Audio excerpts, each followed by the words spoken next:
এই কোরআনের এত দাম। এই কোরআনকে যদি প্রশ্ন করেন, ও কোরআন তুমি দুনিয়াতে আসার আগে কোথায় ছিলা, দেখেন কি সুন্দর জবাব। কোরআনকে আপনি প্রশ্ন করবেন, ও কোরআন তুমি দুনিয়াতে আসার আগে কোথায় ছিলা, কোরআন জবাব দিবে ফি লাউহিম মাহফুজ। সুবহানাল্লাহ, আমি লৌহে মাহফুজের মধ্যে ছিলাম। বলে ও কোরআন তোমাকে কে নাজিল করছে, লৌহে মাহফুজ থেকে তোমাকে কে নিয়ে আসছে, তোমার তো হাত পাও নাই, তোমার তো চলাফেরার শক্তি নাই, বলে কে তোমাকে নিয়ে আসছে। কোরআন জানায়া দেয় নাযালা বিহির রূহুল আমিন। সুবহানাল্লাহ, রূহুল আমিন জিব্রাইল আমিন, হযরত জিব্রাইল আলাইহিস সালাতু ওয়াস সালাম আমাকে লৌহে মাহফুজ থেকে দুনিয়ার মধ্যে আনছে। বলে কোরআনকে যদি প্রশ্ন করেন, ও কোরআন তোমাকে দুনিয়াতে আনছে তো কার উপর নাজিল করছে, কোরআন জবাব দেয় নুজিলা আলা মুহাম্মদ। সুবহানাল্লাহ, বলে কোরআন জবাব দেয় আমাকে মুহাম্মদুর রাসূলুল্লাহ সাল্লাল্লাহু আলাইহি ওয়াসাল্লামের উপর নাজিল করছেন। সুবহানাল্লাহ, কোরআনকে যদি প্রশ্ন করা হয়, ও কোরআন তুমি দুনিয়াতে কেন আসছো, কোরআন তুমি দুনিয়াতে কেন আসছো, কোরআন জবাব দেয় হুদাল লিল মুত্তাকিন। সুবহানাল্লাহ, মুত্তাকিনদের হেদায়েতের জন্য আমি কোরআন দুনিয়াতে আসছি। তো এই কোরআন, ও কোরআন তুমি কবে দুনিয়াতে আসছো, কোরআনকে যদি প্রশ্ন করেন, কোরআন আবার পাল্টা জবাব দেবে কোন মাস, মাস বলবো না দিন বলবো। কোরআনকে প্রশ্ন করা হলে কোরআন উল্টা জবাব দেয় মাস বলবো না দিন বলবো। কোরআনকে যখন প্রশ্ন করা হয় তখন বলে মাস বলো, তখন কোরআনের এই জবাবে কোরআন বলে আমি তো রমজান মাসে আসছি, ইন্না আনজালনাহু ফি লাইলাতুল কদর, আমি লাইলাতুল কদরে দুনিয়াতে আসছি। সুবহানাল্লাহ, এই জন্য কোরআন যার উপর নাজিল হয়েছেন তার নাম কি, হযরত মুহাম্মদ সাল্লাল্লাহু আলাইহি ওয়াসাল্লাম। মুহাম্মদুর রাসূলুল্লাহ সাল্লাল্লাহু আলাইহি ওয়াসাল্লামের ছোট্ট একটু জীবনী। নবী করিম সাল্লাল্লাহু আলাইহি ওয়াসাল্লাম দুনিয়াতে যখন আসে, দুনিয়াতে আসার পরে আমার আল্লাহ রাব্বুল আলামিন নবী মুহাম্মদুর রাসূলুল্লাহ সাল্লাল্লাহু আলাইহি ওয়াসাল্লামকে দুনিয়াতে আসার পরে ইহুদি খ্রিস্টানদেরকে জানায়া দেয়, বলে একটা মেসেজ দেয়। মেসেজটা কি? বলে আল্লাহ রাব্বুল আলামিন রোম এবং পারস্যের 14টা গম্বুজ ভেঙে দেয়, শ্বেত সাগরের নদী শুকায়া দেয়, 1000 বছর ধরে অগ্নিকুণ্ড জ্বলতেছিল। আমার আল্লাহ রাব্বুল আলামিন ওই অগ্নিকুণ্ডকেও নিভায়ে দেয়। এই ধারা স্পষ্ট পয়গাম দিয়ে দেয় আমার নবী দুনিয়াতে আসছে। এই পর্যন্ত আল্লাহ রাব্বুল আলামিন অসংখ্য অগণিত নবীকে দুনিয়াতে পাঠিয়েছিলেন, কিন্তু আল্লাহ রাব্বুল আলামিন এই নবীকে মুহাম্মদুর রাসূলুল্লাহ সাল্লাল্লাহু আলাইহি ওয়াসাল্লামকে দুনিয়াতে পাঠিয়ে আল্লাহ রাব্বুল আলামিন ওই গম্বুজ ভেঙে পড়া এবং আল্লাহ রাব্বুল আলামিন শ্বেত সাগরের নদী শুকিয়ে যাওয়া এবং অগ্নিকুণ্ডের আগুন 1000 বছর ধরে প্রজ্বলিত ছিল, ওইটা নিভিয়ে যাওয়ার কারণ। বলে মুহাম্মদুর রাসূলুল্লাহ দুনিয়াতে আসছে, আর কোনো ধোঁকাবাজি আর কোনো বাটপারি দুনিয়াতে করা যাবে না। সুবহানাল্লাহ, এজন্য আমার নবী দুনিয়াতে আসার পরে তার মাকে প্রশ্ন করা হয়, তোমার কি কোনো কষ্ট হয়েছিল কিনা? আম্মা জান আমেনা বলেন, নবীজির আম্মা হযরত আমেনা বলেন, অন্য মায়েদের যেমন গর্ভধারণ হলে তারা চলতে ফিরতে কষ্ট হয়, তাদের বমি বমি ভাব হয়, আল্লাহর কসম আমার কখনো বমি বমি ভাব হয় নাই, আমার কোনো কষ্ট হয় নাই। আমি যখন রাস্তা দিয়ে হাঁটতাম, আমার রাস্তার মধ্যে পায়ের নিচে যদি কোনো কাঁটা থাকতো, ওই কাঁটাগুলা তুলায় পরিণত হইয়া যাইত।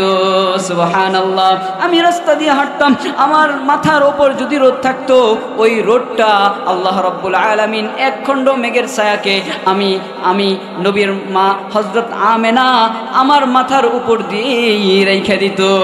সুবহানাল্লাহ, নবী করিম সাল্লাল্লাহু আলাইহি ওয়াসাল্লাম দুনিয়াতে আসার পরে নবী করিম সাল্লাল্লাহু আলাইহি ওয়াসাল্লামের মা হযরত আমেনা মুহাম্মদ সাল্লাল্লাহু আলাইহি ওয়াসাল্লামের দিকে একবার তাকায়, আরেকবার আব্দুল মুত্তালিব তার দাদার দিকে তাকায়। বলে কেন তাকাও? বলে ও আব্দুল মুত্তালিব শুনো, ও শ্বশুর আব্বা শুনো। বলে কি? বলো বলো বলো। হযরতে আমেনা বলে, আমি যখন এই শিশুর দিকে তাকাই, আমি দেখি আরবের মধ্যে এমন আর একটাও শিশু নাই। সুবহানাল্লাহ, আমি দুনিয়াতে অনেক শিশু দেখছি, আব্দুল মুত্তালিব বলে আমি তো কাবা শরীফের মুতাওয়াল্লি, অনেক শিশু আমার কাছে আসে, অনেক শিশুকে আমি ঝাড়াইয়া দেই, কিন্তু এই শিশুর মতো আমি কোনো শিশু আরবের মধ্যে দেখি নাই। সুবহানাল্লাহ। আমার নবীর মা ফাতেমা হযরতে আমেনা বলেন এমন শিশু এই শিশুর মতো দুনিয়াতে আর শিশু নাই। বলে কেমন কেমন কেমন? একবার নবীজির কপালের দিকে তাকায়, দেখে কপালটা কেমন জানি মুহাম্মদ। নবীজির ভুরুর দিকে তাকায়, দেখে ভুরুটাও কেমন জানি মুহাম্মদ। নবীজির নাকের দিকে তাকায়, দেখে নাকটাও মুহাম্মদ। বলে মুহাম্মদ শব্দের অর্থ প্রশংসনীয়। মুহাম্মদ শব্দের অর্থ কি?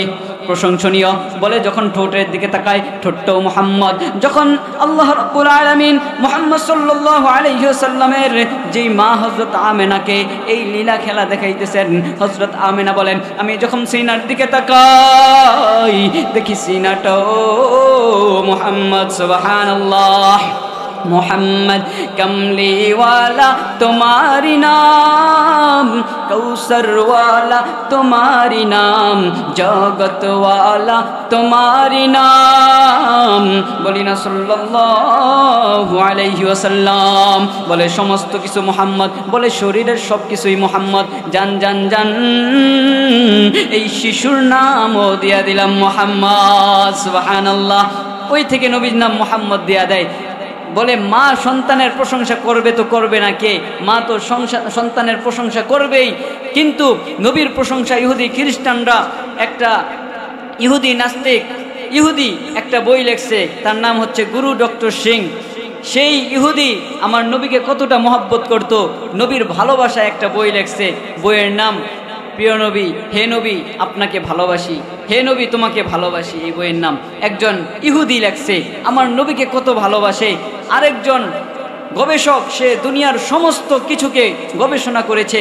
প্লেন বানাইছে কে, রকেট বানাইছে কে, ফোন আবিষ্কার করছে কে, সবার নাম লিস্ট একসাথে আনছে। আনার পরে সব বাদশাহ, রাজা বাদশার নাম 100 জনের নাম লিস্ট করছে।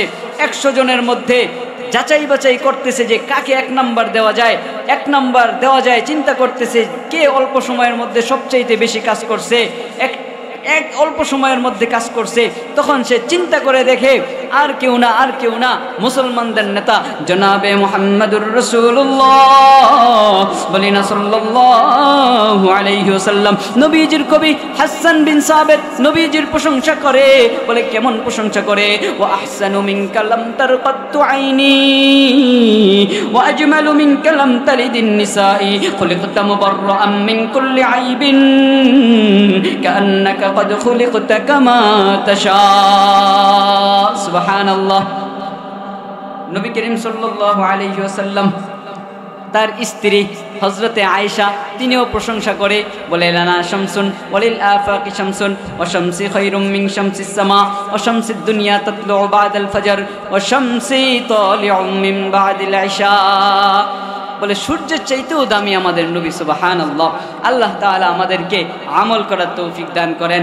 আল্লাহ তাআলা আমাদেরকে এই কথাগুলোর উপর পরিপূর্ণভাবে আমল করার তৌফিক দান করেন। ওমা আলাইনা ইল্লাল বালাগ। আসসালামু আলাইকুম ওয়া রাহমাতুল্লাহ।